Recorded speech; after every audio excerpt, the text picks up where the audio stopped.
कल आप लोगों के साथ चर्चा हुई थी पुर्तगालीज ईस्ट इंडिया कंपनी। सेकंड आज है यूनाइटेड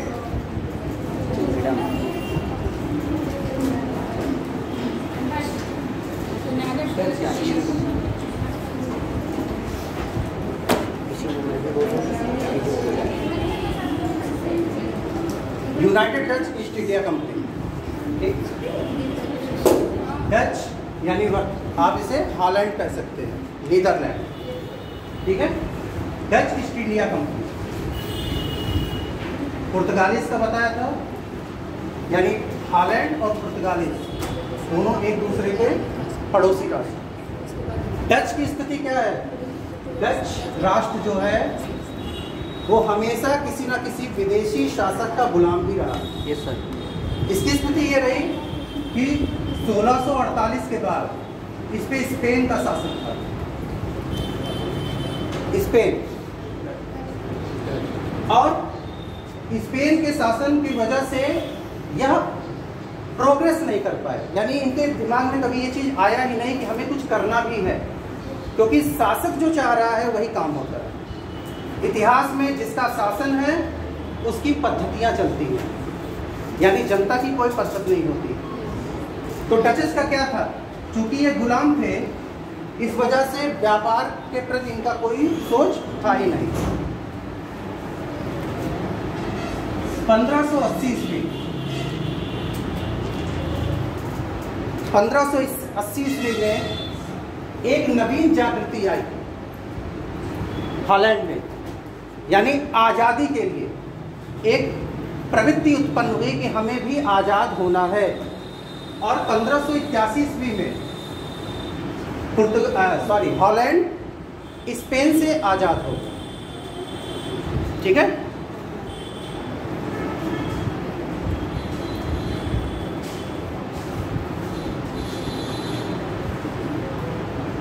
डच व्यापार के विषय में जब चर्चा होती है तो डच व्यापार में अभी तक जो डच व्यापारी है वो पुर्तगाल, यानी पुर्तगाल जो भारत से वस्तुएं लाता था, लिस्बन,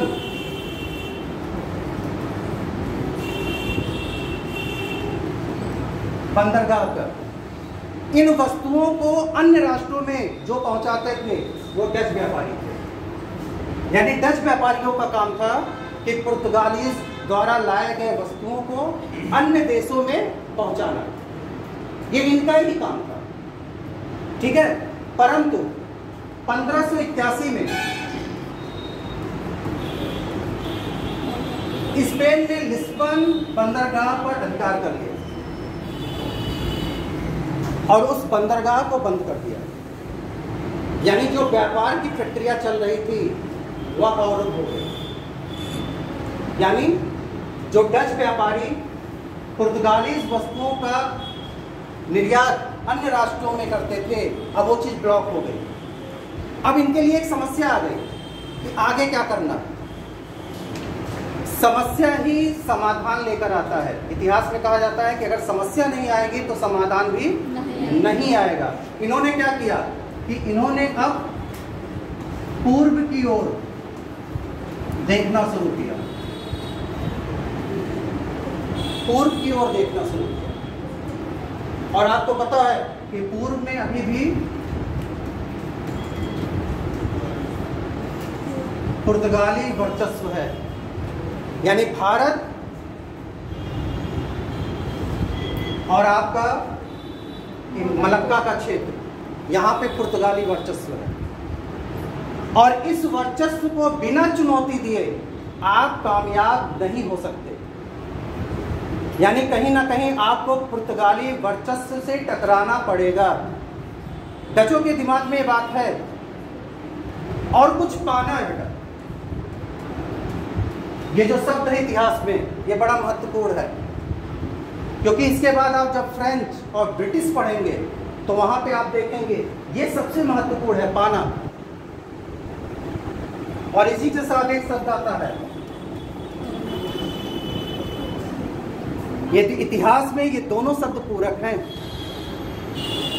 हमने केवल खोया, यस सर, हमने केवल खोया और जो बाहर से आए उन्होंने हमेशा पाया।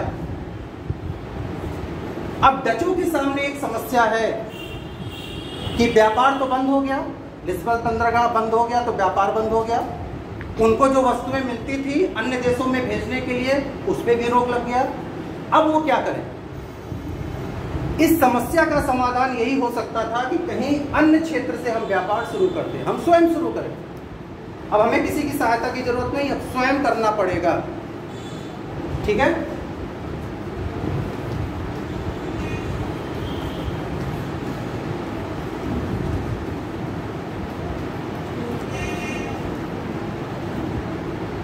हॉलैंड में ये नाम बहुत महत्वपूर्ण है, बहुत कम किताबों में इसका जिक्र होता है, लिच्छोटन। ठीक, एक यह डच यात्री है, नाविक, जिसने पुर्तगालियों के साथ भी काम किया है और पुर्तगालियों के साथ और अन्य व्यापारिक कंपनियों के साथ कार्य करते हुए इसने अलग अलग देशों की यात्रा की, खासकर दक्षिण पूर्व। और जब दक्षिण पूर्व की बात होती है तो ये है दक्षिण पूर्व,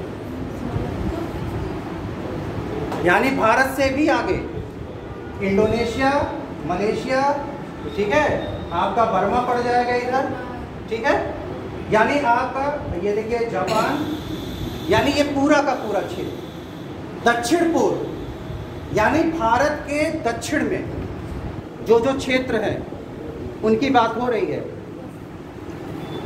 इसने जिन जिन क्षेत्रों की यात्रा की उसका इसने यात्रा वृत्तांत लिखा। यात्रा वृत्तांत, आप इसे डायरी बोलिए, यानी उसने एक डायरी बनाई अपनी यात्राओं की, ठीक है, और उसमें उन क्षेत्रों के बारे में विस्तृत विवरण दिया इसने कि जिस क्षेत्र में वो गया है वहाँ की क्या क्या विशेषताएं हैं, वहाँ क्या क्या समस्याएं हैं और वहाँ हमें क्या मिल सकता है। देखिए महत्वपूर्ण है, हमें मिलेगा क्या, हमें क्या मिलेगा। अभी डच व्यापारियों के सामने यही एक समस्या है कि हमें क्या मिलेगा और हम उसका क्या करेंगे, क्योंकि उनका केवल एक ही काम है, व्यापार। इसके अलावा उन्होंने कुछ किया ही नहीं अभी तक। तो जब व्यापार ही काम है तो वो व्यापार ही करेंगे, यानी अगर एक रास्ता ब्लॉक हो गया तो अब दूसरा रास्ता खोजना है। यात्रा वृत्तांत, जिससे इन्हें ये पता चला कि किन किन क्षेत्रों में क्या चीजें हैं और वहां की महत्वपूर्ण चीजें क्या हैं और हम कैसे उनका व्यापार कर सकते हैं। लेकिन पाने के लिए वहां पहुंचना भी पड़ेगा, चूंकि पुर्तगाली यात्रियों ने एक पूरा का पूरा मैप दे दिया विश्व को।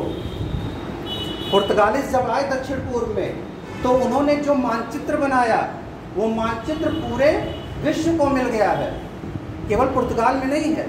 जितने भी यात्री हैं उनके पास वो मानचित्र है, उन्हें पता है कि कौन सी चीजें कहाँ कहाँ पहुंचेंगी और उनको कैसे उस क्षेत्र में पहुंचना है। वास्को डी गामा आया तो उसे ये नहीं पता था और वो ये सोच के भी नहीं आया था कि उसे भारत की खोज करनी है। वो यह सोच के आया था कि उसे अमेरिका जाना है, उसके दिमाग में यही था कि अमेरिका की खोज करनी है। लेकिन वह क्या हुआ, मैंने आपसे कल जिक्र किया कि एक स्टूडेंट ने पूछा कि सर हो सकता है कि उसके पास जो घड़ी रही हो उल्टी पकड़ी हो। आप कोई भी सवाल कर सकते हो, ठीक है, क्योंकि सवालों से ही उत्तर आते हैं, उत्तर से ही सवाल उत्पन्न होते हैं, हमेशा ये है, ऐसा नहीं है।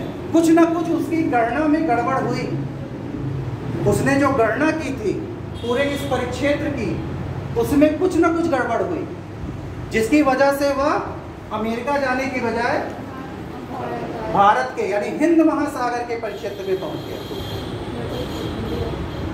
ठीक, तो डचों ने अब यह व्यवस्था बनाई कि अब हमें भी इसी क्षेत्र में चलना है और अपने व्यापार को सशक्त बनाना है।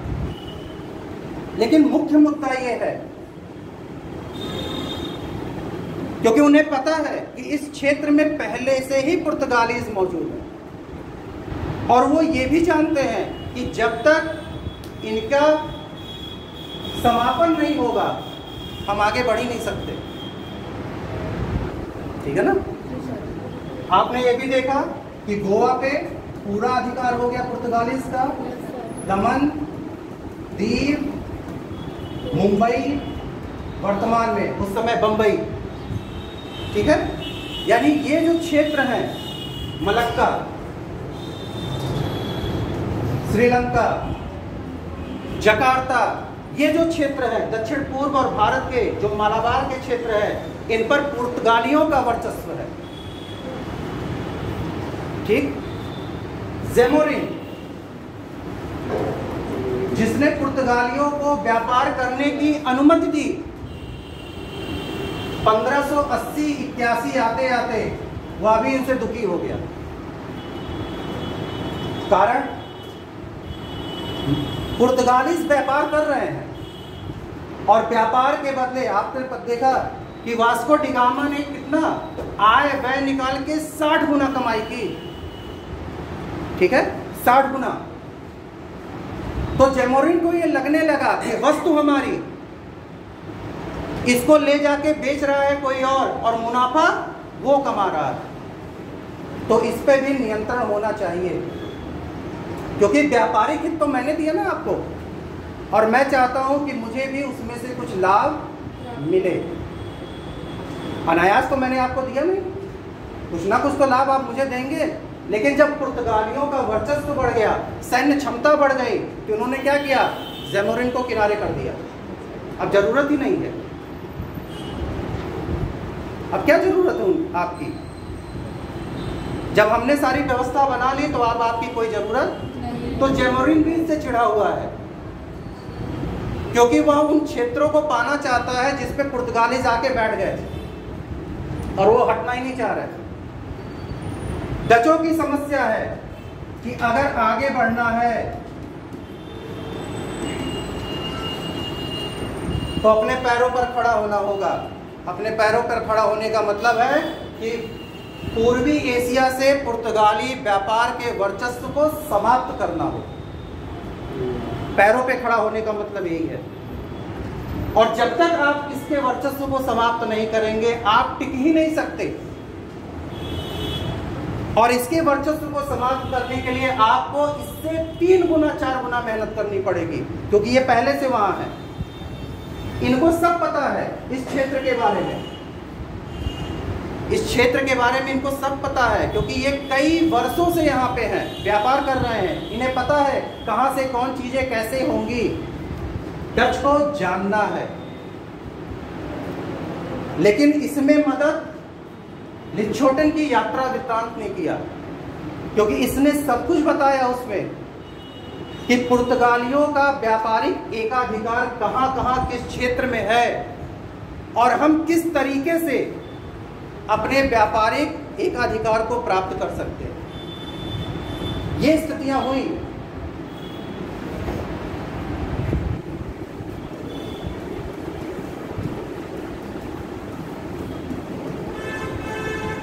डे हस्टमान ये पहला डच व्यापारी था जो भारत आया 1596 ईस्वी में। पहला डच जो भारत पहुंचा, और इसने प्रयास भी किया कि डचों के लिए कुछ सुविधाएं प्राप्त हो सके।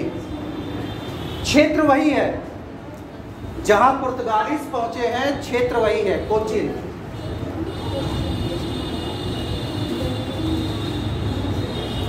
और भारत में शासक भी वही है। परिस्थितियां क्या है कि परिस्थितियों में बहुत अंतर हो गया। 1498 ये काल किसका था? आगमन का। ठीक है, यहां से लेकर और यहां तक आप देखें करीब 90 वर्षों का अंतर है, इससे ऊपर।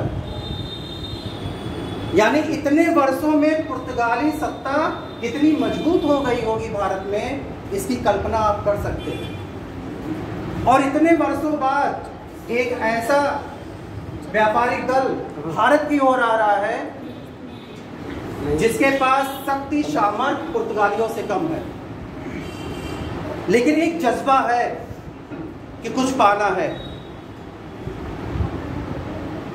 डचों के मन में यह विचार है कि समाप्त होने से अच्छा है कि हम लड़ के समाप्त या कुछ पा के समाप्त।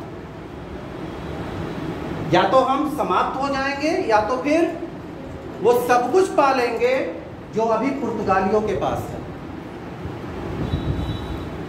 डे हस्तमान 1596 में आया है दक्षिण भारत में, इस प्रयास में कि कुछ डच व्यापारियों के लिए सुविधाएं मिले। लेकिन समस्या यह है कि पुर्तगालीज इतने सशक्त हो गए हैं कि वो इसके लिए सहमत नहीं है। प्रयास तो है, सहमत नहीं है। और ये काल ऐसा है कि मुगल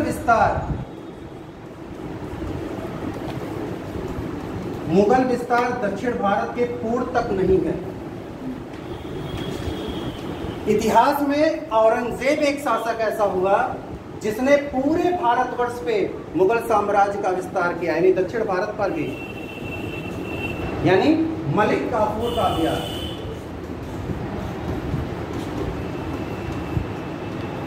मलिक काफूर का अभियान, दक्षिण का अभियान, ठीक है।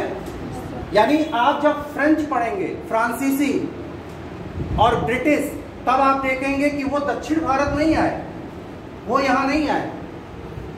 वे मुगल दरबार में पहुंचे इजाजत लेने के लिए, क्योंकि वो समय अवधि किसकी थी? औरंगजेब के समय अवधि आ गया, और उस समय अवधि में पूरे भारत पर मुगलों का एकाधिकार हो गया, ठीक है। तो दे हस्तमान 1596 ईस्वी में आपका भारत आया, प्रयास किया इसने, लेकिन उसमें सफलता उसको नहीं मिली। 1602 ईस्वी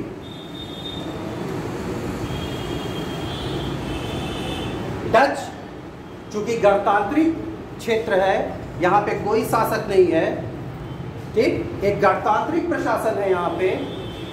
1602 ईस्वी में पूर्वी एशिया से व्यापार करने के लिए 8 डच कंपनियां तैयार हुई, ठीक है, 8 डच कंपनियां।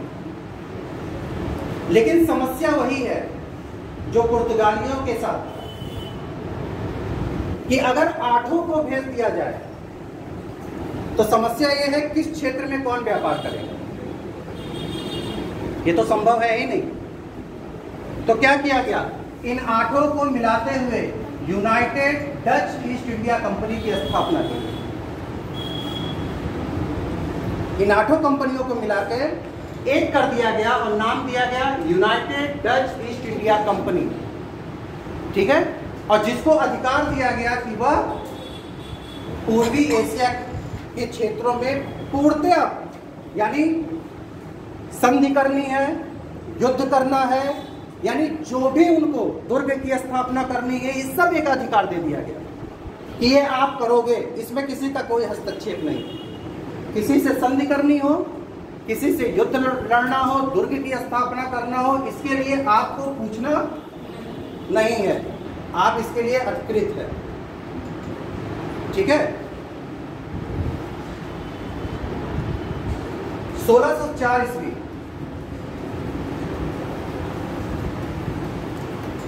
डच व्यापारिक प्रमुख हेगन, जो कालीकट पहुंचा है ज़ेमुरिन के पास,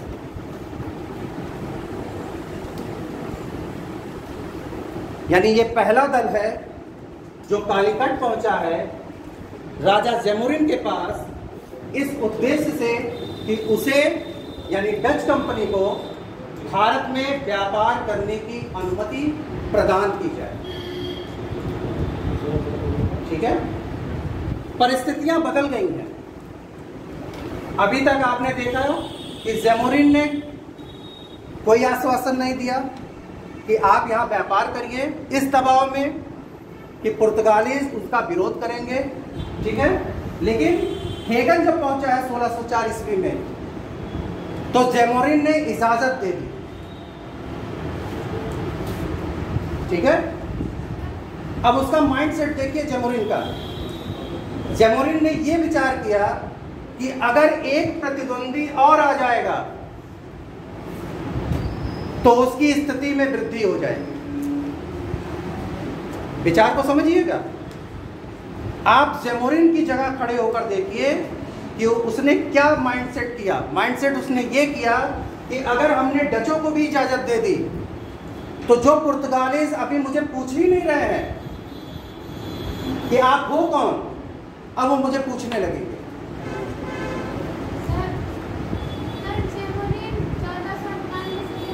मुझे सब पता था बेटा, ये उपाधि है शासक की। आप मुझे मालूम है, मैं अभी बताने वाला हूँ कि वही जैमोरिन 1498 में 1498 में है। यानी अगर शासक है तो 1498 में बना नहीं होगा, उससे पहले भी रहा होगा। और आप आ रहे हैं 1600 में और फिर कह रहे हैं कि जैमोरिन फिर कैसे। ये पदवी है बेटा, समझिए, ये पदवी है। मैंने आपसे क्या कहा था कि बहुत से शासक एक पद ग्रहण करते हैं, ठीक है ना, ये पद है। कोई शासक इतने वर्षों तक जीवित नहीं है, इतिहास में भी कभी नहीं, ठीक। तो क्या हुआ, इसने विचार किया कि अगर पुर्तगालियों को झुकाना है तो इन्हें इजाजत दे दी जाए। उसने बुद्धि कौशल लगाई अपनी कि अगर एक मजबूत है, मेरी नहीं सुन रहा, तो उसको डाउन करने के लिए उसके प्रतिद्वंदी को इजाजत दे दीजिए कि वो भी व्यापार करे। इजाजत तो मिल गई, लेकिन परिणाम क्या हुआ। भारत का पूरा इतिहास इसी से भरा हुआ है। आपने जिसको भी बुलाया है अपनी सहायता के लिए, वही आपका शासक बन बैठा। आप जितना भी मध्यकालीन इतिहास पढ़ेंगी, मध्यकालीन इतिहास में पूरा का पूरा देख लीजिए कि आपने जिसको आमंत्रित किया अपने किसी को हराने के लिए कि बदले में हमको कुर्सी मिल जाएगी, लेकिन वह शासक बन गया। इसने क्या किया, डचों को इसलिए इजाजत दी कि पुर्तगालीज थोड़ा डाउन होंगे, यानी पुर्तगालीज जो अभी तक मेरी नहीं सुन रहे हैं अब वो मेरी भी बात सुनेंगे, यानी मुझे भी महत्व देंगे। जैमोरिन केवल इसलिए इजाजत दे रहा है कि यहां से महत्व मिल सके। महत्व पाने के लिए अगर मैं इसे गलती के रूप में लूं तो एक गलती तो हुई, आपने किसी विदेशी कंपनी को अपने क्षेत्र में व्यापार का अधिकार दिया, लेकिन देखते देखते धीरे धीरे वो कंपनी क्या हो गई, स्वामी बन गई क्षेत्रों की, और आप कुछ नहीं कर पाए। तो ये आपके शासक होने की कमी है, यानी आप उस योग्य नहीं है कि आप इसका विरोध कर सकें। और जब आप इसका विरोध नहीं कर सक रहे हैं तो आपने क्या किया, एक नई कंपनी को आपने आमंत्रित कर दिया कि आइए व्यापार कीजिए। क्यों? क्योंकि जो आपका प्रतिद्वंदी है कम से कम ये मेरी बात तो सुनेगा, ठीक है। यानी आपने एक प्रतिद्वंदी को अपने घर में शरण दे दी और उस प्रतिद्वंदी की स्थिति को कमजोर करने के लिए आपने क्या किया, दूसरे प्रतिद्वंदी को अपने घर में बुला लिया। व्यापारी का हित केवल व्यापार में है, ना इससे आगे कुछ, ना इससे पीछे कुछ। उसको इससे कोई मतलब नहीं है, वह केवल अपने लाभ को देखता है, उसके लिए हानि का कोई मतलब नहीं है। कोई भी व्यापार हानि के लिए नहीं किया जाता, लाभ के लिए किया जाता है। अगर डच पूर्वी एशिया में आ रहे हैं तो वो लाभ के लिए आ रहे हैं, हानि के लिए नहीं, ठीक है। पाने के लिए उनके लिए सब कुछ है, खोने के लिए कुछ भी नहीं। डचों की जो सबसे मजबूत स्थिति है वो यही है कि उनके पास पाने के लिए सब कुछ है, खोने के लिए कुछ भी। क्योंकि जो खोना था उन्होंने लिस्बन बंदरगाह बंद होने पे खो दिया, अब उनके पास कुछ बचा ही नहीं है। केवल पाना है, और पाने के लिए वो सब कुछ करने को तैयार है। यानी आक्रमणकर्ता और ये डिफेंसिव। पुर्तगालियों को अपने क्षेत्र को बचाना है और डचों को उन क्षेत्रों को जीतना है। और इतिहास गवाह है, हमेशा जिसने जीतने का प्रयास किया है वही विजयी हुआ, बचाने वाला नहीं। क्योंकि आप कुछ दिन बचाओगे, कुछ महीने, कुछ साल बचाओगे और एक दिन आप पराजित होगे। पुर्तगालियों के साथ यही हुआ। ठीक है। ज़ेमुरिन का जो स्वार्थ था, एक तो स्वार्थ यह था कि पुर्तगाली उसकी बातों को नहीं सुन रहा है, उसको महत्व नहीं दे रहा है, और जो दूसरा कारण था मालाबार, ये जो क्षेत्र होता है कोस्टल एरिया, मालाबार, वह मालाबार से पुर्तगालियों को खदेड़ना चाहता था। एक और रीजन जो था मालाबार के क्षेत्र से, जिस पे पुर्तगालियों का अधिकार था, उस क्षेत्र से वह पुर्तगालियों को भगाना चाहता था। और भगाने के लिए उसे कौन चाहिए? डच। हेगन के साथ जो संधि हुई उसकी बड़ा इंटरेस्टिंग है। उस संधि में जो भी व्यापारिक हितों की बात हुई वो तो हुई, लेकिन एक जो महत्वपूर्ण बात हुई वो यही हुई कि मालाबार से पुर्तगालियों को आप हटाएंगे, मैं नहीं, आप हटाएंगे। कौन? डच। जिसका शासन है, जिसके पास शक्ति है, यानी सेना, वो उन व्यापारियों से कह रहा है जो भी नए नए आ रहे हैं, उनसे कह रहा है कि आप मेरी इतनी मदद कीजिए कि आप पुर्तगालियों को मालाबार से हटा दीजिए। ये दुर्भाग्य इतिहास का देखिए आप कि शासक कितना कमजोर है कि वो अपने क्षेत्र से अपने विरोधी को हटा तक नहीं सकता, और यह उम्मीद कर रहा है कि डच आएंगे और पुर्तगालियों को यहां से। आप देखिए किस पे विश्वास है? उन पे जिनके बारे में वे कुछ भी नहीं जानते। आप तो इनके बारे में जानते भी हैं क्योंकि ये आपके पड़ोसी हैं, साथ रह रहे हैं। इनके बारे में कोई नहीं जानता भारत में। और ज़ेमुरिन सोच रहा है कि ये आएंगे और हमारे दुख का निवारण करेंगे। लेकिन प्रश्न ये उठता है कि ज़ेमुरिन को पता कैसे है कि ये जीतेंगे? अगर ज़ेमुरिन इतना आत्मविश्वास से है कि आप आइए, इनको यहां से हटाइए, बाकी सारी सुविधाएं मैं आपको दूंगा, जो मैंने पुर्तगालीज को दिया वो आपको दूंगा, लेकिन इतना विश्वास कैसे? आप जिसके बारे में जानते ही नहीं है उनके बारे में इतना विश्वास आप कैसे कर लेंगे? यहां केवल उम्मीद है बस। ज़ेमुरिन को ये उम्मीद है कि ये कर सकते हैं।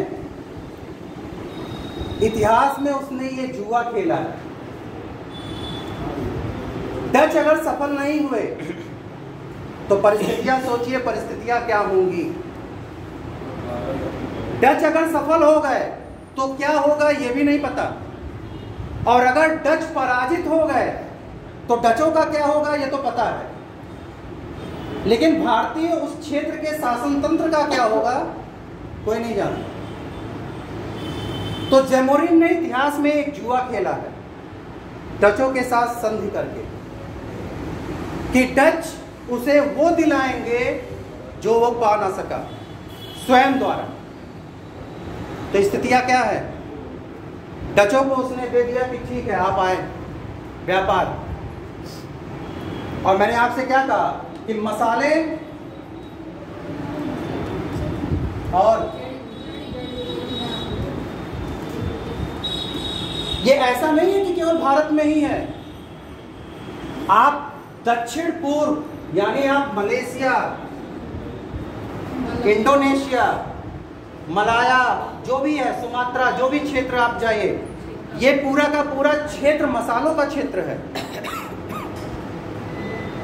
और मसालों की अहमियत क्या है ये आप भली बात जानते हैं, चाहे उस काल में और चाहे आज के काल में मसालों का बड़ा महत्व है। और आपने पुर्तगालीज व्यापार में देख भी लिया कि क्या क्रांति यूरोप में आई उन मसालों द्वारा। और चूंकि डच व्यापारी उन्हीं वस्तुओं को कहां ले जा रहा है, दूसरे देशों में, पुर्तगाली वस्तुओं का ही तो ले जा रहे हैं वो दूसरे देशों में, तो उन्हें भी पता है कि इसका महत्व क्या है और उसी वस्तु को पाने के लिए वो आ रहे हैं। यानी जिसमें लाभ 60 गुना हो, आप स्वयं सोचिए ऐसी वस्तु को कौन नहीं पाना चाहे। सीधे 60 गुना दे रहा है वो। और ऐसा भी नहीं है कि आपको रखना है, लोग आपके दरवाजे पे आके लेने को तैयार है। तो टच भी उसी वस्तु को पाने के लिए आए हुए। अब स्थितियां क्या हुई, United Dutch east India company Bharat के क्षेत्रों में पहुंची है।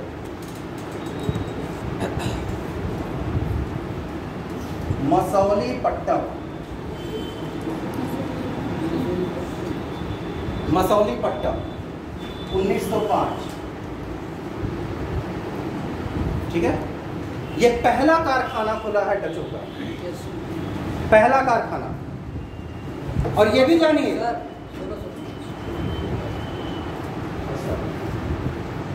1605, ठीक है। और पुर्तगालीज कारखाना भी यहां मौजूद है। डचों ने उन्हीं स्थानों का चयन किया है जहां आसपास पुर्तगालीज हो, क्योंकि प्रतिद्वंदी को आप प्रतिद्वंदी के साथ रह के ही हरा सकते हैं, दूर होके नहीं, ठीक है। तो मसौलीपट्टम में पहला कारखाना खोला गया।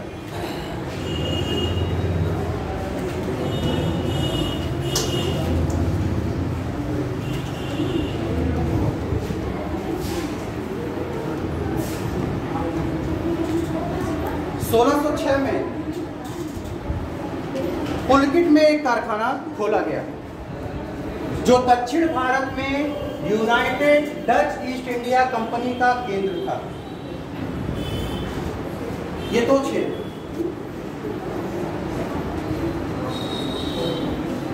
ठीक है। 1605 से 1620 ईस्वी के मध्य डचों ने केवल एक ही कार्य किया, पुर्तगाली वर्चस्व को कम करने का प्रयास। यानी 1605 से और 1620 के मध्य डचों ने केवल पुर्तगाली वर्चस्व को समाप्त करने का प्रयास किया, ठीक है। ये चर्चा पहले ही हो गई। जब तक आप अपने प्रतिद्वंदी के वर्चस्व को नहीं तोड़ेंगे तब तक आप सफल हो ही नहीं सकते। और डच केवल पाने आए, खोने के लिए कुछ भी नहीं। तो पाना है, उसके लिए उन्होंने पूरा जी जान लगा दिया। और स्थितियां क्या है कि 1605 से 1620 के मध्य उन्होंने उन महत्वपूर्ण क्षेत्रों से पुर्तगालियों को बाहर कर दिया जहां पे पुर्तगालीज थे। श्रीलंका, जकार्ता, जावा, ठीक है, सुमात्रा, ये ऐसे क्षेत्र है दक्षिण पूर्व के जहां से डचों ने पुर्तगालियों को बाहर कर दिया। मलक्का का जो व्यापारिक केंद्र है उस पे Dutch United east India company का पूर्ण वर्चस्व हो। फारस के क्षेत्रों में भी चुनौती दी गई, यहां भी पुर्तगालियों को पराजित किया गया। हिंद महासागर में भी पुर्तगालियों को पराजित किया गया, क्योंकि पुर्तगाली शक्ति का केंद्र क्या है, उसकी जल सेना।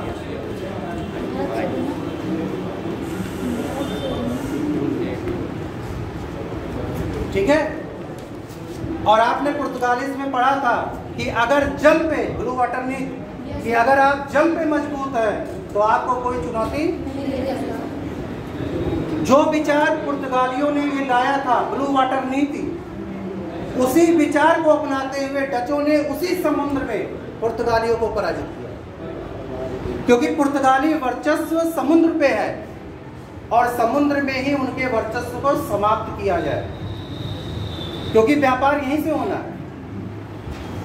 ठीक है, तो मलक्का का क्षेत्र जिस पर डचों ने अधिकार कर लिया, यानी दक्षिण पूर्व का जो भी व्यापार होना है वो मलक्का से होते हुए, हिंद महासागर से होते हुए और यूरोप को जाता है, आज भी, वर्तमान में भी।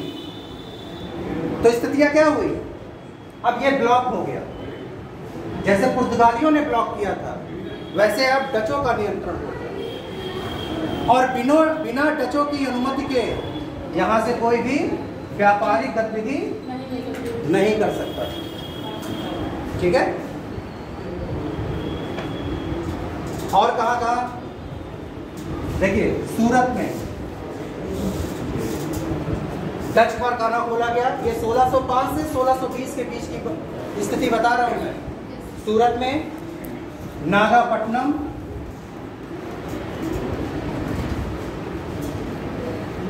ठीक, बालासोर याद रखिएगा ये नाम, बालासोर, क्योंकि ये आगे फ्रेंच में भी आएगा, ब्रिटिश में भी आएगा। बालासोर उड़ीसा का क्षेत्र है। ठीक है, उड़ीसा का क्षेत्र है बालासोर। बालासोर में आप लिख लें पटना, कोचीन में है ही, कोचीन और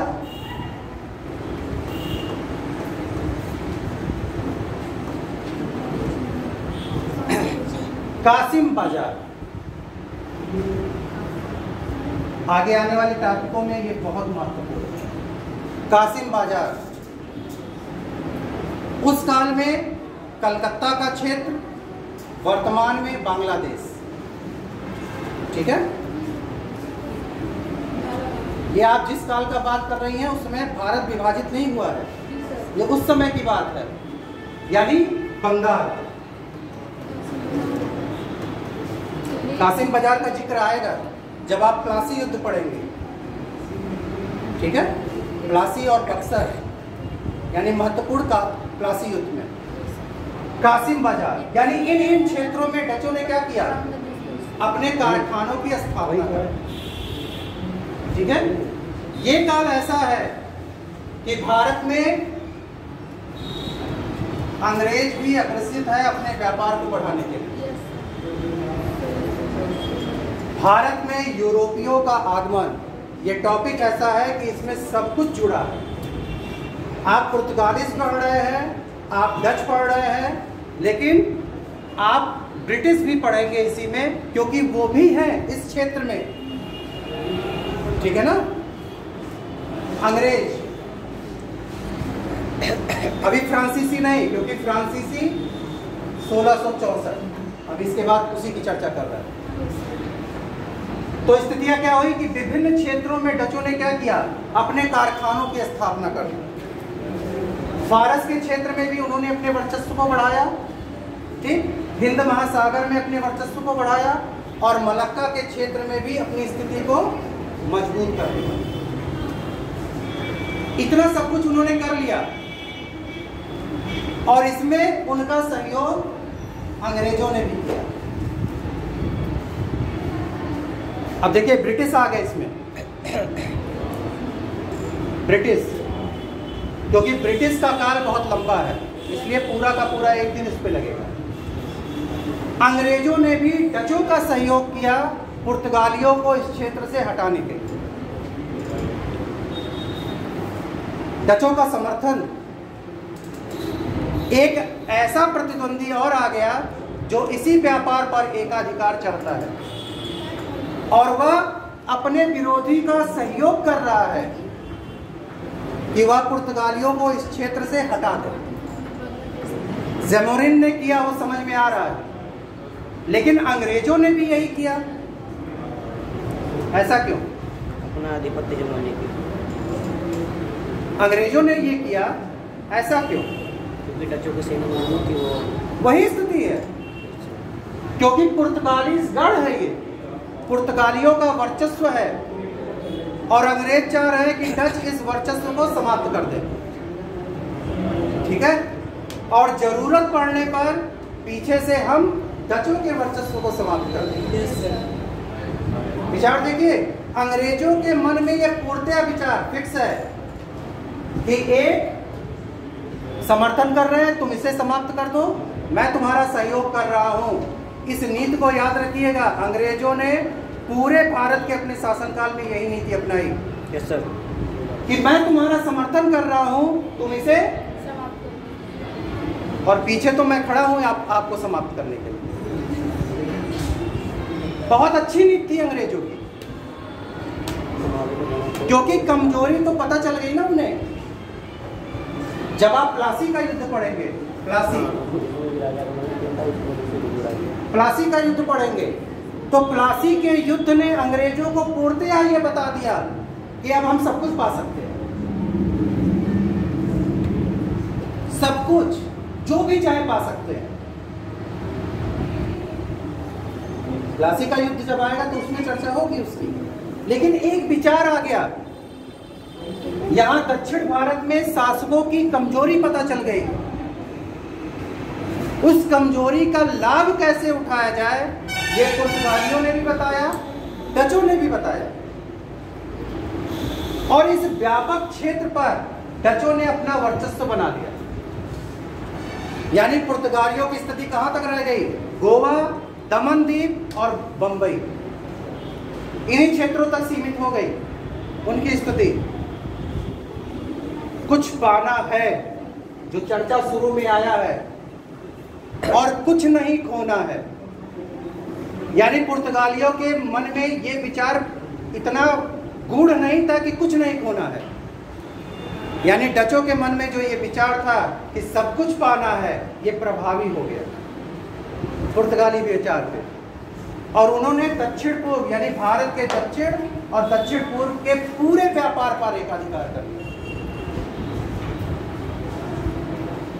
ठीक है, चलिए 1693 ईस्वी में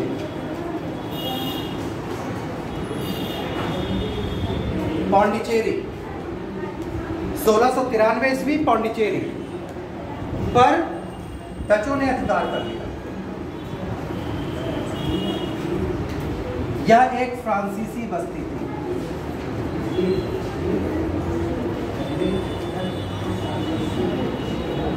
देखिए, फ्रांसीसी भी आ गए। यह एक फ्रांसीसी बस्ती थी और लगभग 4 वर्षों तक डचों का इस पे अधिकार रहा। 4 वर्षों तक।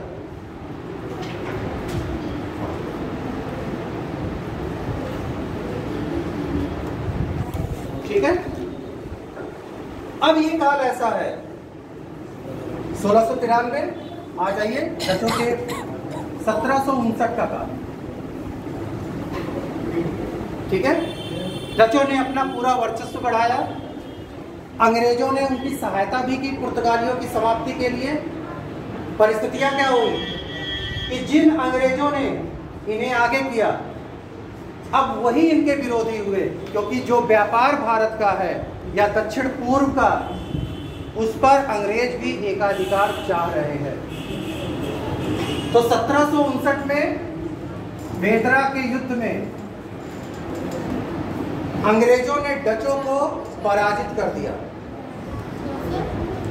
अंग्रेजों ने डचों को पराजित कर दिया और यहीं से डच सत्ता की पूर्णतया समाप्ति होने लगी। यानी ये ऐसा दौर है जहां से डचों की स्थिति कमजोर होती गई और अंग्रेजों की स्थिति में वृद्धि होती गई, क्योंकि 1757 प्लासी के युद्ध में विजय, 1764 बक्सर के युद्ध में विजय और बंगाल पर एक छत्र अधिकार, यानी सैन्य क्षमता में वृद्धि हो गई।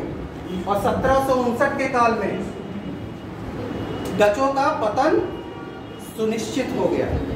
ठीक है, एक चीज आता है मालाबार का जिक्र हुआ था। मालाबार के क्षेत्र पे डचों ने अधिकार किया था। ज़ेमोरिन ने ये आशा रखी थी कि डच इसे जीतने के बाद मुझे सौंप देंगे, ऐसा नहीं हुआ। 1741 में श्रावणकोर के शासक मार्कंड वर्मा ने मालाबार पर अधिकार कर लिया। ये डचों के पतन की बात हो रही है। ठीक है,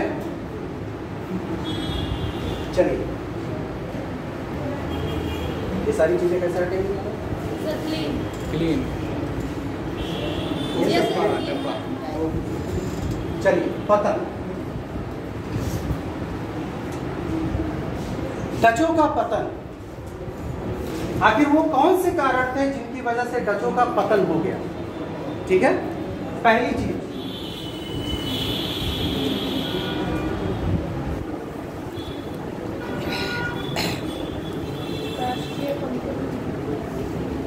डचों के पतन का जो सबसे महत्वपूर्ण कारण था वो था वह एक राष्ट्रीय कंपनी।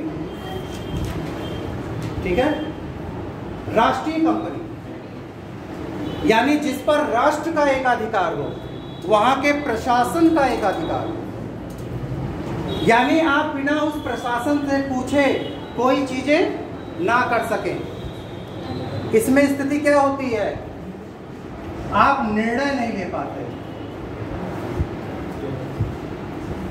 अगर आपको कोई निर्णय लेना है तो आप उसमें असमर्थ हो जाते हैं। समस्या ये, सबसे बड़ी समस्या ये है कि अगर आपको कोई बड़ी चीज करनी है तो उसके लिए आपको उस प्रशासन से अनुमति लेनी पड़ेगी। बिना अनुमति के आप कोई कार्य नहीं कर सकते। दूसरा, जो अधिकारी है,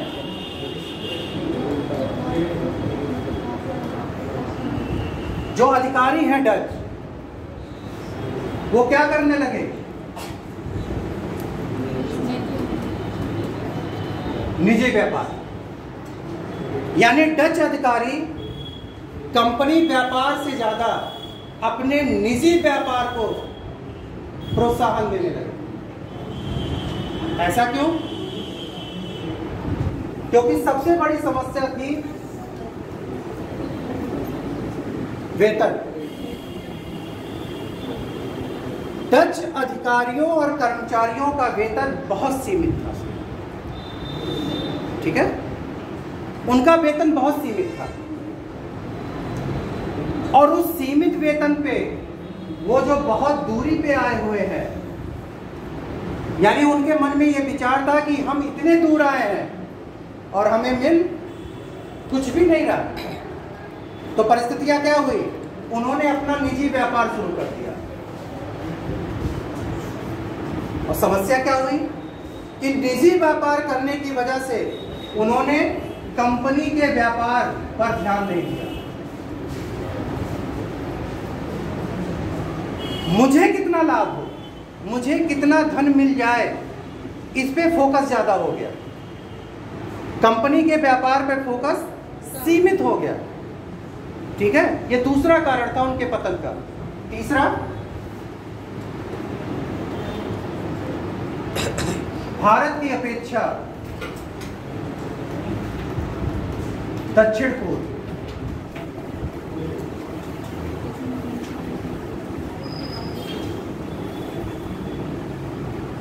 यहाँ का ऑस्ट्रेलिया हो जाएगा, इसमें मत आइएगा, ये होना चाहिए।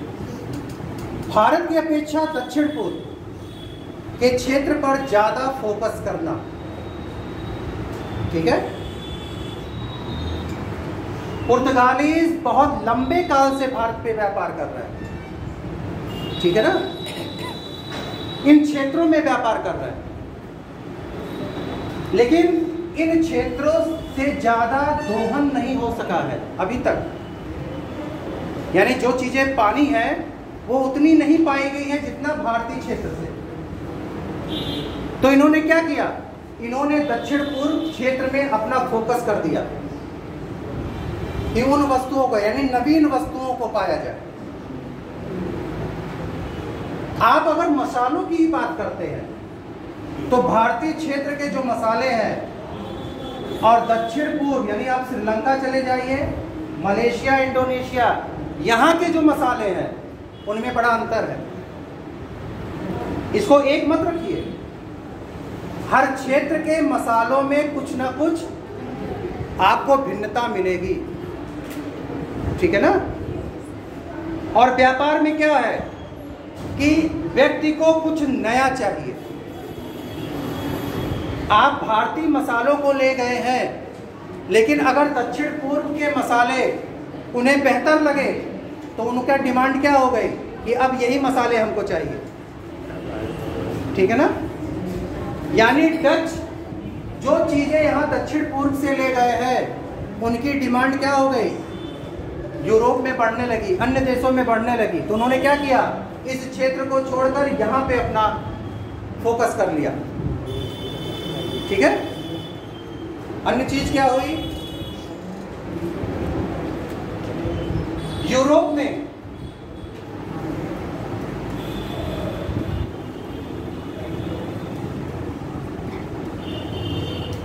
हॉलैंड यानी डच, फ्रांस, ब्रिटेन, इनके मध्य होने वाले युद्ध, ठीक। यानी यूरोप की परिस्थितियों में हमेशा इस काल में ऐसे समय आए जब इन राष्ट्रों के बीच युद्ध की स्थिति आ गई। हॉलैंड इन दो राष्ट्रों से युद्ध करते हुए इसने अपनी स्थिति को क्या किया, बहुत कमजोर कर लिया। उसका परिणाम क्या हुआ कि दक्षिण पूर्व एशिया की तरफ उसका ध्यान नहीं जा सका। यानी इधर यहाँ पे जो उसकी कंपनी है वह उसका सहयोग कर ही नहीं सका, क्योंकि वो स्थिति ही नहीं आई। आप जब मजबूत होंगे तभी आप अपनी कंपनियों का सहयोग कर सकते हैं। यूरोप में फ्रांस और ब्रिटेन दो ऐसे राष्ट्र हैं जो कभी गुलाम, इन्होंने दूसरे राष्ट्रों को गुलाम बनाया, लेकिन ये कभी गुलाम नहीं बने। तो इनकी स्थिति और बाकी अन्य देशों की स्थिति में बड़ा अंतर है। ये अपने कर्मचारियों, अपने व्यापारियों, अपनी कंपनियों का सहयोग कर सकते हैं, क्योंकि इनके ऊपर किसी दूसरे का शासन कभी नहीं रहा, ठीक है। इनके यहाँ सामग्रियों का दोहन कोई दूसरा राष्ट्र करने नहीं आया, जैसा कि भारत में ब्रिटिश और फ्रांस, आप पुर्तगाली, डच सबको जोड़ लीजिए। तो राष्ट्रों में जब दूसरे राष्ट्रों का आधिपत्य होता है तो समस्याएं होती हैं, लेकिन जो राष्ट्र शुरू से स्वतंत्र है उन पर कभी किसी ने आधिपत्य नहीं किया, तो वो सहयोग कर सकते हैं अपनी कंपनियों को, जैसा कि फ्रांस और ब्रिटेन ने किया भी। तो डच की स्थिति ये है। अगला जो आपका है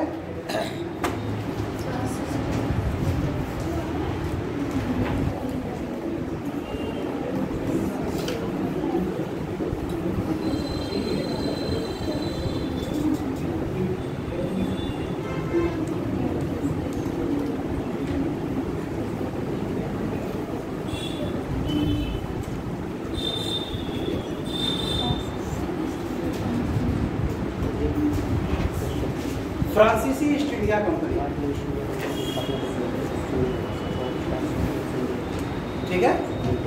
फ्रांसीसी ईस्ट इंडिया कंपनी 1664 में इसका निर्माण हुआ है। उद्देश्य है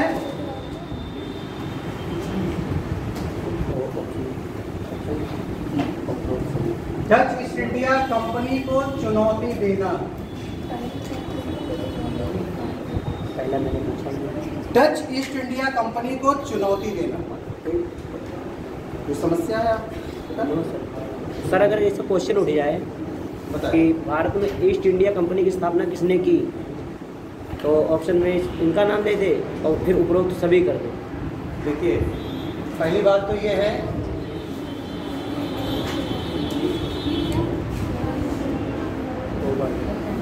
जब फ्रांस ईस्ट इंडिया कंपनी के निर्माण की बात होती है तो लुई 14वां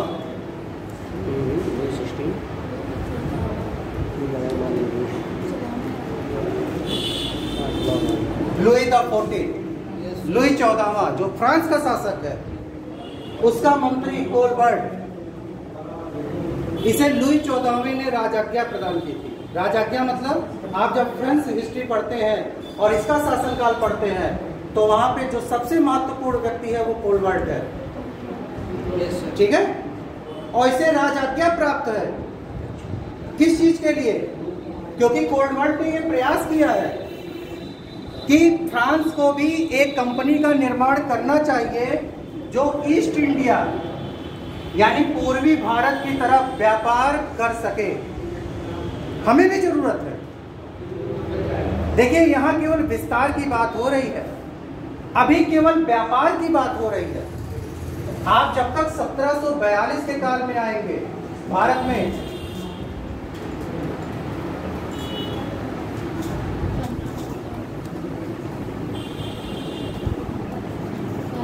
अभी इसकी चर्चा होगी, ठीक है। 1742 के काल में जब आप आएंगे तो वहां पे आप देखेंगे विचारों में परिवर्तन, कि विचार कैसे बदला।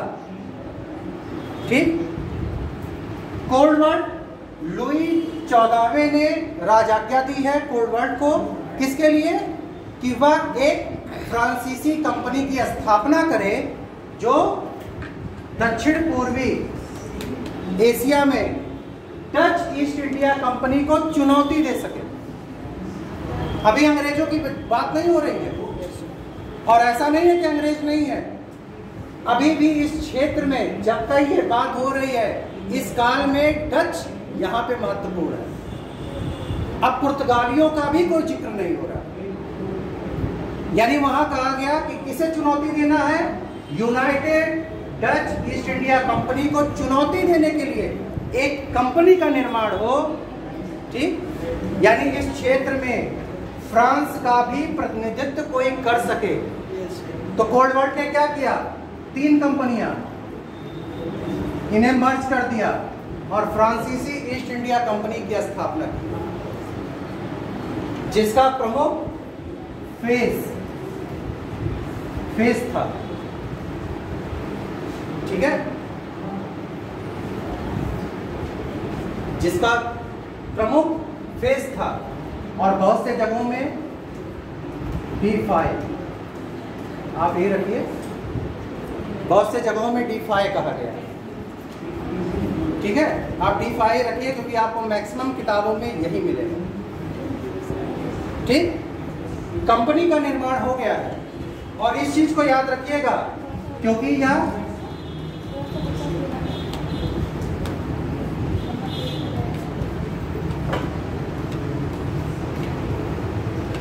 ये कंपनी शासन के अधीन है, यानी राजा के अधीन, ये स्वतंत्र नहीं है।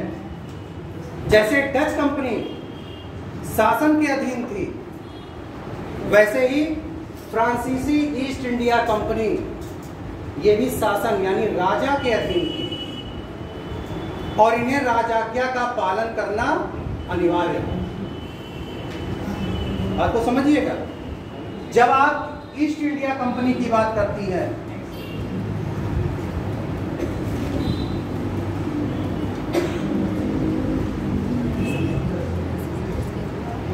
ब्रिटिश ईस्ट इंडिया कंपनी, जब आप इसका जिक्र करती हैं तो 100 व्यापारियों के समूह ने मिलकर 1600 में ब्रिटिश ईस्ट इंडिया कंपनी की स्थापना की। व्यापारियों के समूह ने, यहां पे शासक ने और उसके मंत्री ने, ठीक है, दोनों में बेटा बहुत अंतर है। जब कोई प्राइवेट कंपनी होगी तो कंपनी की उन्नति कर्मचारियों की उन्नति होती है, ये ध्यान रखिएगा। कंपनी अगर प्राइवेट है तो अगर उसकी उन्नति होगी तो कर्मचारियों की उन्नति होगी, यानी उसको जितना लाभ होगा उस लाभ का एक हिस्सा वो अपने कर्मचारियों को भी देगा। लेकिन सरकारी कंपनी में क्या समस्या है, जितना फिक्स है आपको देना, आपको उतना ही, यानी अगर लाभ अत्यधिक हुआ है तो वो लाभ कौन ले जाएगा, शासन। ठीक है। तो 1664 में फ्रांसीसी ईस्ट इंडिया कंपनी की स्थापना लुई 14वें के राजाज्ञा द्वारा मंत्री कोलबर्ट ने 3 कंपनियों को मर्ज करते हुए फ्रांसीसी ईस्ट इंडिया कंपनी की स्थापना की, जिसका एक उद्देश्य था कि पूर्वी एशिया में डच कंपनी को चुनौती देना। ठीक है। चलिए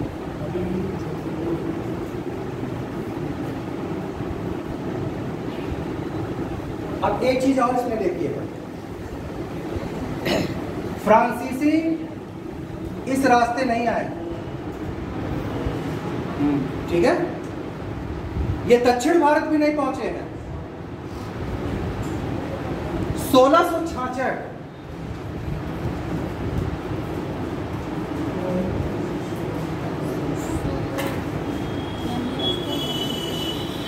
सूरत में आगमन हुआ एक प्रतिनिधि मंडल का,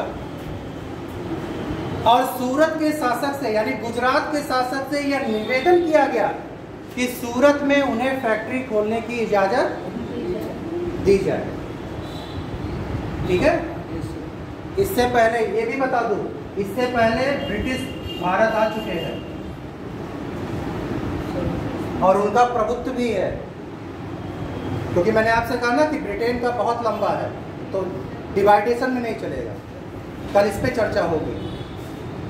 तो क्या स्थिति हुई, वो सूरत पहुंचे हैं और वहां के शासक से यानी गुजरात के शासक से उन्होंने निवेदन किया है कि वे उन्हें सूरत में फैक्ट्री खोलने की इजाजत दें। लेकिन चूंकि सूरत में पहले से ही ब्रिटिश ईस्ट इंडिया कंपनी मौजूद है, तो गुजरात के शासक ने उनके प्रस्ताव को अस्वीकार कर दिया। स्थिति क्या हुई कि वे कहां पहुंचे,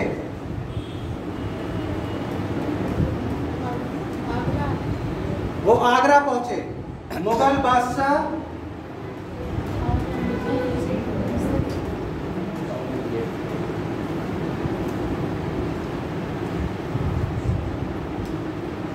अभी तक पुर्तगालीज और डच कॉन्सेप्ट बेटा थोड़ा क्लियर इसलिए करते चले, सीमित है लेकिन क्लियर करते चले, क्योंकि हिस्ट्री ऐसा नहीं है कि आप इसको हवा में ऐसे ही, क्योंकि आप बहुत से लोग ऐसे हैं जो अलग अलग सब्जेक्ट से होंगे।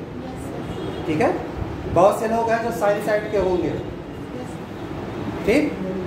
बहुत से ऐसे लोग होंगे जिन्होंने इस चीज को पढ़ा ही नहीं होगा अभी तक।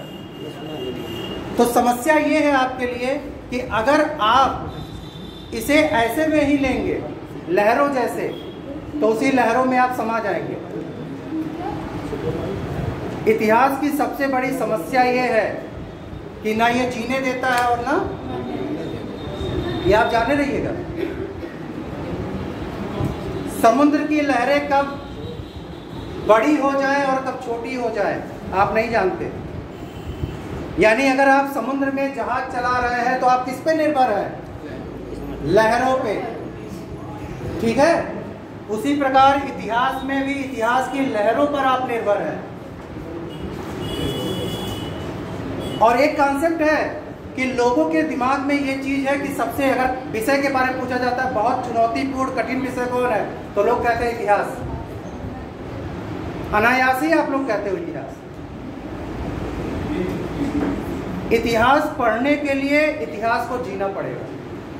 अब आप कहोगे कि सर 2025 में मैं बैठी हूँ या बैठा हूँ और आप कह रहे हो 1666 में चलिए, 1666 में जीते हैं, जीना पड़ेगा आपको बेटा। अगर ये समझना है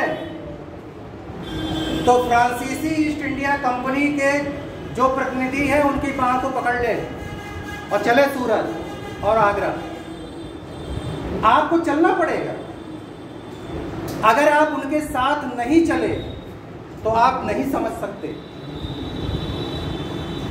और क्योंकि इतिहास ऐसा नहीं है कि आपको थोड़ा सा पढ़ना है। आप ऐसे काल से इतिहास को शुरू करेंगे जब कहा जाता है कि हम इंसान ही नहीं थे, फिर इंसान बने, ठीक है ना।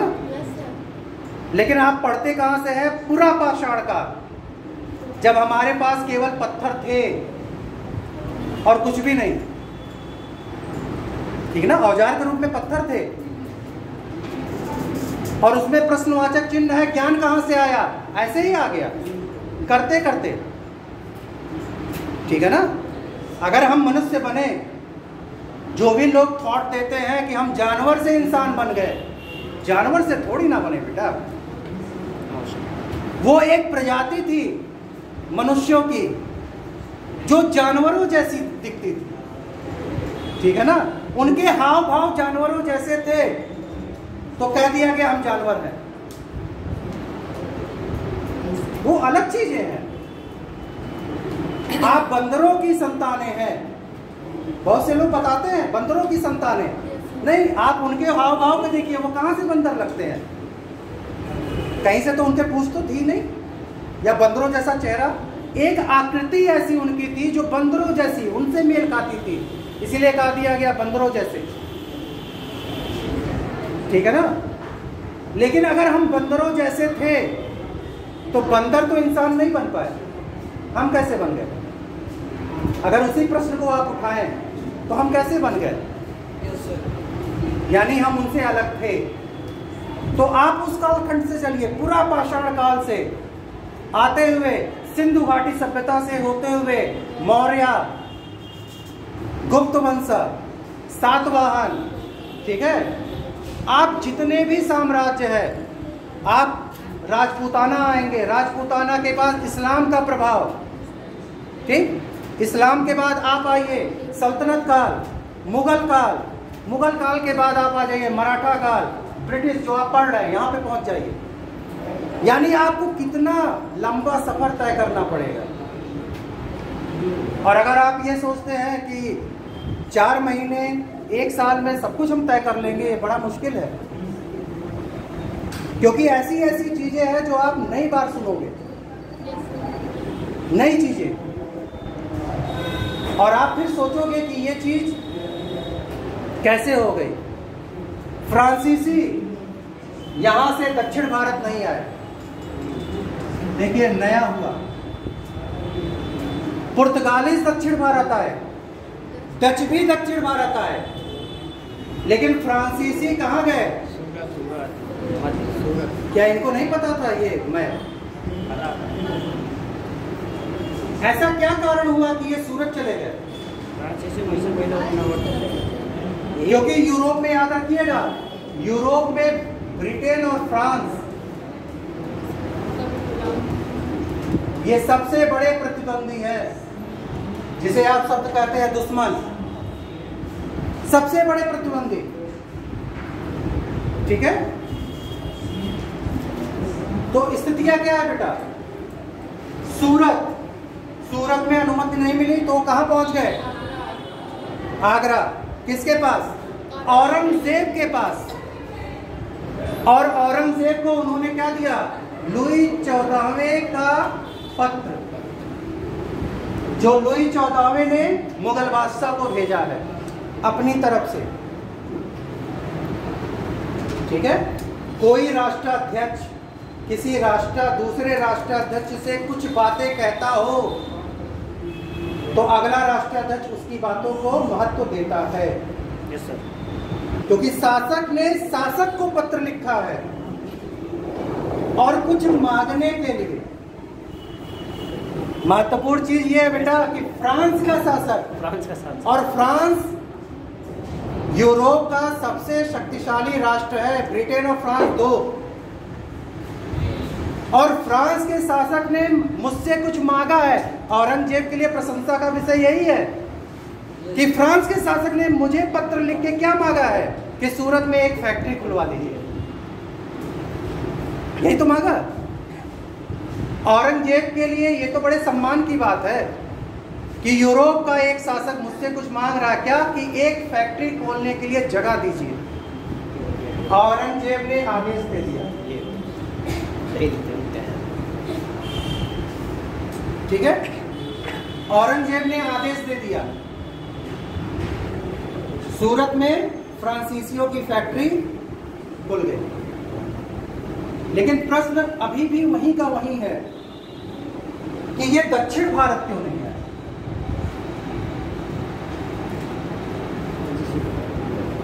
इस कॉन्सेप्ट को क्लियर करना बहुत जरूरी है कि आखिर ये दक्षिण भारत क्यों नहीं आए।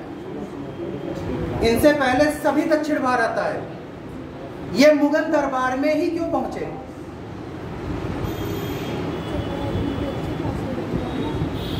थोड़ा आप लोग बातों को गौर नहीं करते। थोड़ी देर पहले जो चर्चा हुई थी कि औरंगजेब का ये वो शासनकाल है जब पूरे भारत पर मुगलों का अधिकार है। दक्षिण भारत का अभियान जो मलिक काफूर द्वारा हुआ और उसके काल में, आपके अलाउद्दीन खिलजी के काल में, ठीक है ना, एक वो काल और एक औरंगजेब का काल। उसने क्या किया था, अलाउद्दीन खिलजी ने किया था कि उनसे धन लिया और उनको शासक बना रहने दिया। लेकिन यहां पे मुगल सत्ता का प्रभाव रहा, यानी बिना औरंगजेब की अनुमति के कोई कुछ कर नहीं सकता। ये स्थिति थी कि फ्रांसीसी सीधे मुगल दरबार में पहुंचे हैं, बादशाह के पास, उससे इजाजत लेने के। और मैंने आपको बताया कि यूरोप में 2 प्रतिद्वंदी हैं और भारत में भी एक ही प्रतिद्वंदी है, फ्रांस का, ब्रिटेन यानी अंग्रेज। और अंग्रेजों ने अपनी पहली फैक्ट्री कहां खोली है, सूरत में। इसीलिए मैं भी अपनी पहली फैक्ट्री कहां खोलूंगा, इसीलिए वो सूरत पहुंचे। ये उन्हें कोई रातों रात सपना थोड़ी ना आया कि सूरत में ही जाके खोलना है। चूंकि हमारा प्रतिद्वंदी वहीं पे है, झगड़ा उसी से है, झगड़ना उसी से है, तो उसी के बगल में जाके बसना पड़ेगा। अगर आपको चुनौती देनी है तो उसी के बगल में बसना पड़ेगा, ठीक है ना। तो इन्होंने क्या किया कि पहले फैक्ट्री कहाँ खोली, सूरत में, 1668 में। ऐसे मत कीजिए भाई, ठीक है। किसके नेतृत्व में, केरोन के नेतृत्व में, आप इसे नोट कर सकते हैं। केरोन के नेतृत्व में पहली फैक्ट्री 1668 ईस्वी में सूरत में खोली गई, ठीक है जी।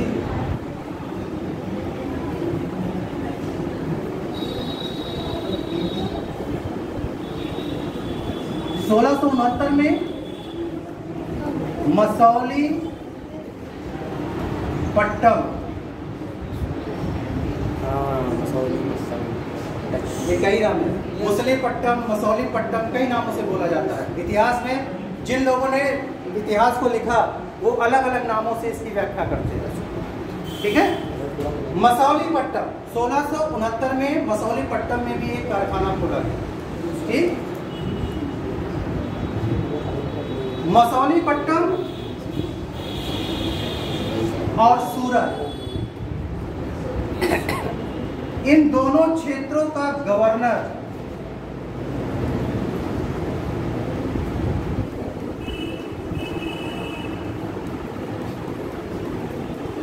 फ्रांसिस मार्टिन को बनाया गया,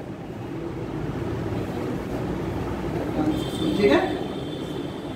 फ्रांसिस मार्टिन, ये उत्कर्ष का काल है, यानी फ्रांसीसियों के उत्कर्ष का काल।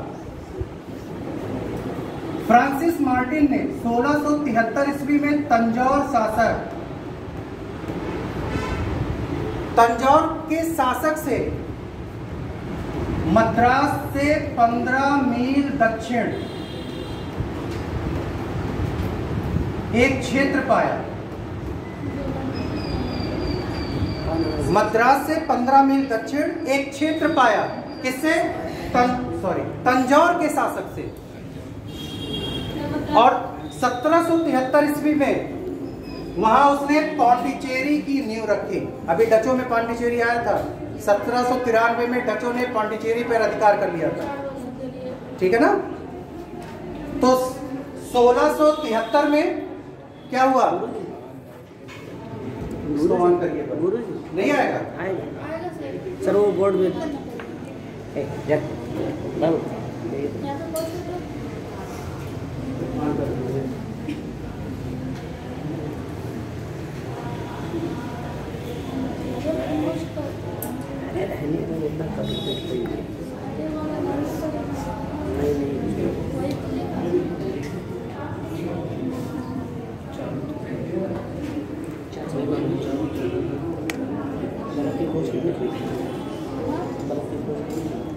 चलिए छोड़िए, हेलो, ये जब आएगा तो आएगा, ठीक है। पांडिचेरी की स्थापना 1690 और 92 का काल, जब फ्रांसिस मार्टिन ने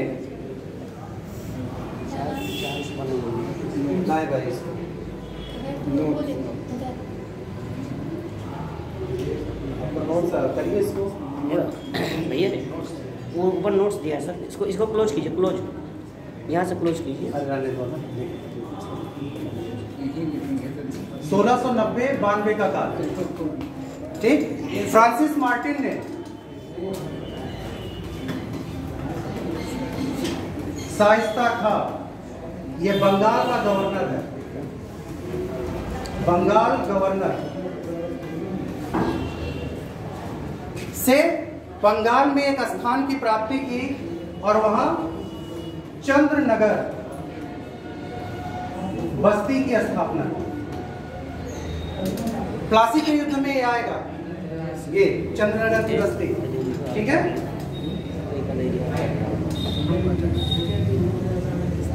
ठीक है, चंद्रनगर की बस्ती की स्थापना की। 1726 से 1742 का काल, 1726 से 1742 का काल,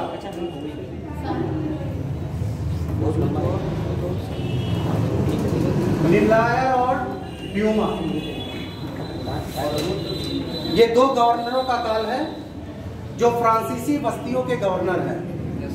1726 से 1742 के काल में लिनायर व ड्यूमा ने फ्रांसीसियों की स्थिति को और मजबूत बनाया, ठीक है ना। 1742 का काल, जहां से फ्रांसीसियों की स्थिति में पूर्णतया परिवर्तन हो गया, यानी फ्रांसीसी कंपनी व्यापारी से राजनैतिक हो गई। 1742 का काल यानी फ्रांसिस डुप्ले का काल। फ्रांसीसी बस्तियों का गवर्नर जब डुप्ले बन के आया तो उसकी केवल एक ही योजना थी कि इस क्षेत्र से कैसे वह ब्रिटिश ईस्ट इंडिया कंपनी की स्थिति को पूर्णतया समाप्त कर दे। थोड़ा बहुत नहीं, पूरी तरह से समाप्त कर दे, ठीक है। और डुप्ले को यह भली भांति मालूम था कि समुद्र पे वह अंग्रेजों का मुकाबला नहीं कर सकता, तो उसने क्या किया, उसने राजनीतिक क्षेत्र में अपने वर्चस्व को बढ़ाया, यानी फ्रांसीसी वर्चस्व को राजनीतिक क्षेत्र में बढ़ा दिया। हम तो व्यापार करने आए थे और अब राजनीतिक क्षेत्र में आ गए। डुप्ले को पता था कि अगर हम समुद्र पे मुकाबला नहीं कर सकते तो अगर हम इस क्षेत्र पे अपना आधिपत्य बना ले तो उनको अंदर आने भी नहीं दे सकते। राजनीतिक क्षेत्र में जाने का विचार यही है कि मुझे मालूम है, डुप्ले की बात कर रहा हूं, कि इसे मालूम है कि समुद्र में अंग्रेजों को पराजित नहीं किया जा सकता, जैसे एक समय पुर्तगालियों के साथ था। तो क्या किया जाए, हम राजनीतिक क्षेत्र में अपने आप को इतना मजबूत कर लें कि हम उन्हें अंदर और अगर जहां वो अंदर है वहां से उन्हें बाहर कर दे। ये विचार है उसका। यानी भारत में एक ऐसा व्यक्ति आया है जिसने एक ऐसा विचार दिया है जो व्यापारिक कंपनी के परे है। यानी एक व्यापारिक कंपनी, उसका प्रमुख ये सोच रहा है कि कैसे अपने वर्चस्व को इस रूप में बढ़ाया जाए, यानी व्यापारिक रूप में नहीं, राजनीतिक शक्ति के रूप में। तो उसने क्या किया, जो भारत के यानी दक्षिण भारत में जो राज्य हैं, छोटे राज्य, उनके आंतरिक मामलों में दखल देना शुरू कर दिया। दखल कैसा? व्यापारिक कंपनी है, पैसे हैं, ठीक है, पैसों से मैं आपकी सहायता कर सकता हूं। चाहे आज का काल हो, चाहे उस काल की बात हो, पैसा सबके लिए महत्वपूर्ण था, शासक के लिए भी महत्वपूर्ण था। किसी शासक को अगर आप अपना प्रशासन अच्छा चलाना है तो धन की आवश्यकता पड़ेगी। अलाउद्दीन खिलजी के दक्षिणी अभियान का मूल मंत्र ही यही था, धन, क्योंकि उसे एक बड़ी सेना रखनी थी, बहुत बड़ी। किसी शासक को यह थोड़ी ना पता है कि कब तक जिएगा, लेकिन उसका विचार यह है कि जब तक जिए इतना अपने आप को विस्तारित कर सके कि कोई चुनौती देने वाला ना बचे। ठीक है ना? डूबने की स्थिति क्या है कि अगर समुद्र में हम नहीं जा सकते हैं तो हम यहां आंतरिक मामलों में अपने आप को सशक्त कर लें। तो उसने क्या किया, दक्षिण के जो छोटे छोटे राज्य हैं उनके आंतरिक मामलों में दखल देने लगा। और उसकी स्थिति क्या हुई कि समस्याएं हैं बेटा। समस्या क्या है? सत्ता की समस्या, जो भारत की सबसे प्रमुख समस्या थी। ठीक है, प्राचीन भारत में भी, बहुत कालों में नहीं, लेकिन इस काल में तो अत्यधिक। जब मुगल कमजोर हो गए, यानी 1707 औरंगजेब की मृत्यु और उसके बाद से मुगलों का बिखरना। योग्यता ही आपको गद्दी पर बैठाती है और अयोग्यता ही आपको गद्दी से। इतिहास का ये मूल मंत्र है। और पूरे के पूरे इतिहास में आप देखेंगे अयोग्य व्यक्ति अगर बैठा है तो उसका कार्यकाल बड़ा सीमित है और योग्य व्यक्तियों का कार्यकाल बड़ा लंबा है। क्यों? क्योंकि उसमें योग्यता है। उसने अपने आसपास ऐसे लोगों को रखा है जो योग्य हैं, चाटुकारों को नहीं। और पूरा का पूरा भारत का इतिहास चाटुकारिता से भरा हुआ है। आप किसी काल में जाए और चाटुकारों ने ही अपने शासक को समाप्त करवा दिया क्योंकि वो अपना लाभ देखने लगे। आंतरिक मामलों में दखल कैसा? सत्ता की प्राप्ति। यानी अगर किसी दक्षिण के किसी राज्य में वहां के शासक की मृत्यु हो गई तो उस सत्ता को पाने के लिए कई प्रतिद्वंदी खड़े हो गए और शासकों की एक संतानें नहीं, कईयों संतानें होती थी। ठीक है ना? तो अब समस्या क्या है कि ये सत्ता पाएगा कौन? और भारतीय शासन का दुर्भाग्य क्या है कि शासक कभी भी अपना उत्तराधिकारी नहीं चुनता था। अपने रहते शासक कभी उत्तराधिकारी नहीं चुनता था। समस्या क्या होती थी? समस्या ये होती थी जैसे उसकी मृत्यु हुई, अगर उसने चुनाव कर लिया है कि इस व्यक्ति को शासक बनाएंगे, 3 और खड़े हैं कि मैं भी बनूंगा। समस्या क्या हुई कि शक्ति का संघर्ष हो गया और उसी संघर्ष का लाभ ढूंढले उठाता था। यानी उनके क्षेत्र में हस्तक्षेप करना, जिसको शासक बनाना है उसको शासक बनाना, बदले में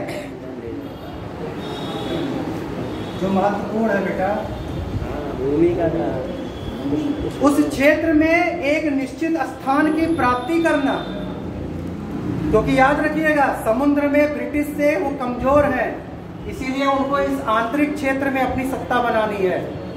तो उनको क्या चाहिए? क्षेत्र, और उस राज्य में व्यापार करने का पूरा अधिकार। तो डुप्ले ने ये स्थिति अपनाई और उसने क्या किया? फ्रांसीसी ईस्ट इंडिया कंपनी के वर्चस्व में वृद्धि कर दी। ठीक है, समस्या तो ये रही, लेकिन स्थितियां कब बदली? जब 1754 में, क्योंकि इसमें आपके तीनों कर्नाटका वार हैं, फ्रांसीसी और अंग्रेजों के बीच, तो इसमें जाने का मतलब है कम से कम 1-1.5 घंटे और लेना, ठीक है ना? आपके और भी क्लासेस होंगे। 1754 ईस्वी में कर्नाटका के युद्धों से त्रस्त होकर फ्रांस की सरकार ने डुप्ले को वापस बुला लिया। डुप्ले को वापस बुला लिया और इतिहासकारों का मानना है कि ये फ्रांसीसी शासन की सबसे बड़ी भूल थी।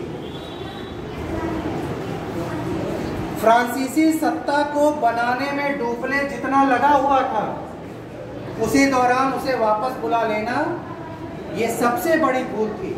यानी फ्रांसीसियों के पतन के लिए आपने ऐसा कार्य कर दिया। स्थितियां क्या हुई कि इसके बाद जो भी आया 1758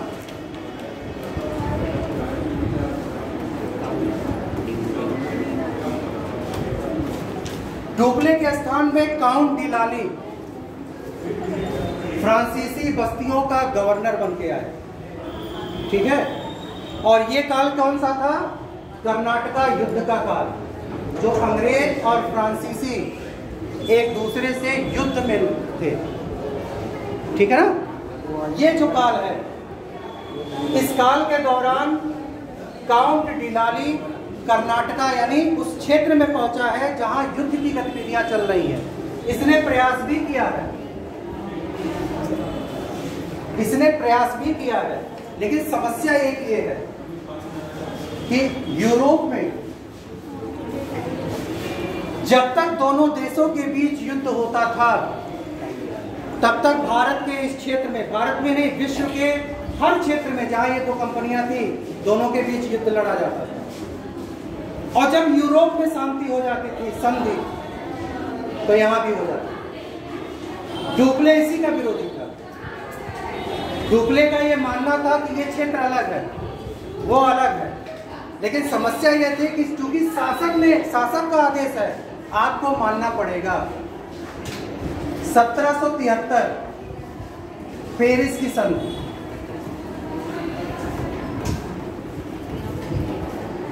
ठीक है। पहला कर्नाटका युद्ध ऑस्ट्रिया का उत्तराधिकार के लिए लड़ा गया, भारत में प्रक्रिया हुई। दूसरा सप्तवर्षीय युद्ध जिसमें पेरिस की संधि हुई, ठीक है। पेरिस की संधि ने क्या किया? इस भारतीय क्षेत्र में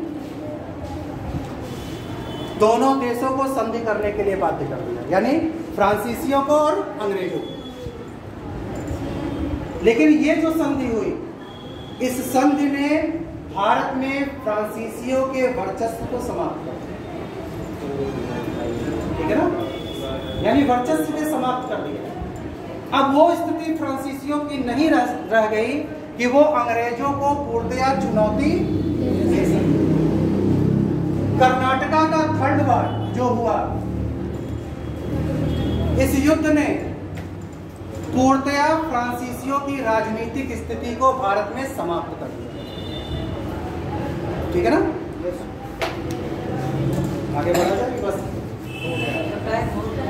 चलिए, हो गया, कोई इतना ही रखिए। तो ये आपका हो गया, मैं दे रहा हूँ सर, आपको भेज देंगे। चलो तो